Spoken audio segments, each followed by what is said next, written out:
Empress Zyxandra lounged on her crystalline throne aboard the flagship Eternal Dominion, her 6 arms draped elegantly over the armrests, as she gazed at the tactical hologram floating before her. The blue-green marble of Earth rotated slowly, defenseless and ripe for conquest. Her chitinous exoskeleton gleamed under the bridge's bioluminescent panels as she clicked her mandibles in satisfaction. "Pathetic creatures," she hissed to her tactical advisor, General Vorthak. "Their primitive vessels barely qualify as spacecraft. 100,000 of our bioships should suffice to cleanse this world." The Zephyrian Empire had conquered 47 star systems in the past millennium, each victory easier than the last.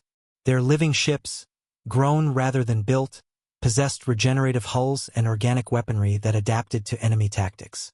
No species had ever mounted an effective resistance against their overwhelming numbers. "Deploy the first wave," Zyxandra commanded, her voice resonating through the ship's neural network. "I wish to observe these humans' feeble attempts at defense before we begin planetary sterilization."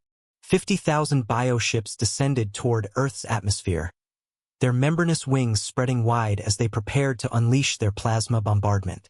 The Empress watched through her ship's sensory organs, anticipating the usual pattern of panic and surrender she had witnessed countless times before. Then something impossible happened. Space itself seemed to tear open around Earth as massive rectangular portals materialized in perfect formation. The rifts shimmered with exotic energy, and from each one emerged something that made even the battle-hardened General Vorthak take an involuntary step backward. Human supercarriers. 200 of them, each one a floating city stretching 10 kilometers in length. Their angular, aggressive designs bristled with weapon systems that defied Zephyrian understanding. Railgun batteries lined their hulls like scales on a dragon, while fusion lance arrays gleamed with barely contained stellar fire. Point defense networks created deadly webs of intersecting fire arcs, and their shield generators warped spacetime itself around their massive frames. "Impossible," Zyxandra whispered, her compound eyes widening. "Our intelligence reports indicated they possessed no ships larger than 2 kilometers. Admiral Sarah Chen's voice crackled across all Zephyrian communication channels, transmitted simultaneously in 47 languages including perfect Zephyrian. "Empress Zyxandra of the Zephyrian Empire, you have exactly 30 seconds to withdraw your forces from this system before we demonstrate why humanity has survived every extinction event our planet has thrown at us." The Empress's rage overcame her shock. "You dare threaten me, primitive mammal? Destroy them all."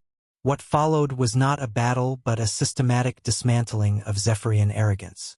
The human supercarriers moved with impossible coordination, their quantum-linked AI networks sharing targeting data instantaneously across the fleet.